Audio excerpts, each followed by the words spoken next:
حكاية تانية بتتكلم برضو عن طالب.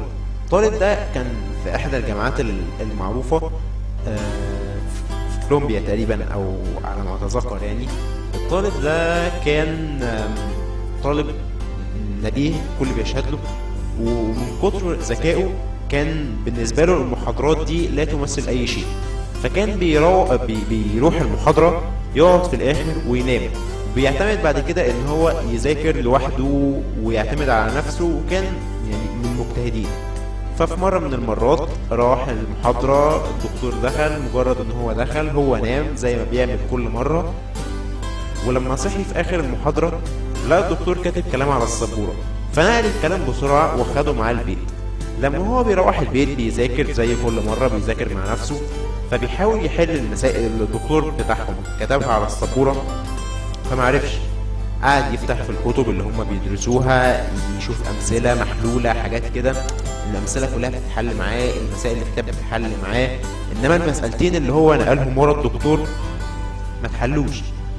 فابتدى يحس، خاف الأول إن هو إنه لو ما حلش المسألتين دول، اللي هو الواجب يعني المكلف بيه، هيبقى شكله وحش جدا قدام الناس كلها عارفة ان هو طالب مجتهد وذكي جدا. فلما مسألتين ما يعرفش يحلهم، هو المجموعة او الدفعة بتاعته كلها تحلها، فهيبقى شكله وحش. فابتدى يسهر بالليل، يحاول فيها مش عارف. صحي تاني يوم راح المكتبة، قاعد يجيب في مراجع ويحاول يحل فيها. قعد بالظبط حوالي 4 أو 5 أيام، يعني هو زي ما بيحكي القصة بتاعته 4 أيام من غير نوم، لغاية ما وصل لحل ليه. وجي يوم تسليم اللي هو الواجب، فلقى إن محدش سلم المسألتين دول.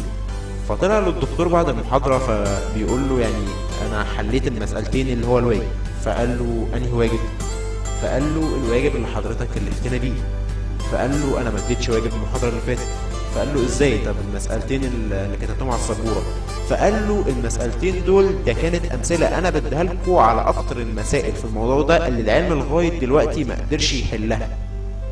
فتخيل، هو طبعا حلها، فتخيل ولغاية دلوقتي الحل بتاعه موجود في الجامعة اللي هو درس فيها. فتخيل لمجرد بس ان هو حط في دماغه ان المسائل دي مسائل عليهم، وان هو يقدر يحلها، هو قدر يحلها رغم ان محدش من العلماء، وهو كان لسه طالب، محدش من العلماء قدر يحلها. فهي دي هو ده اللي احنا بنتكلم فيه، ان انت ممكن مجرد سيطرة الفكرة عليك توجهك ازاي؟ ممكن توجهك صح، ممكن توجهك غلط. لمجرد ان انت تبقى مقتنع بحاجة والحاجة دي غلط، ممكن تبقى بتقضي بقية حياتك كلها ماشي وفارض على نظرية غلط. وممكن تقتنع بحاجة الحاجة دي الناس شايفاها بطريقة وانت شايفها بطريقة تانية، وبناء عليها تغير حياتك، وممكن تغير حياة ناس كتير جدا.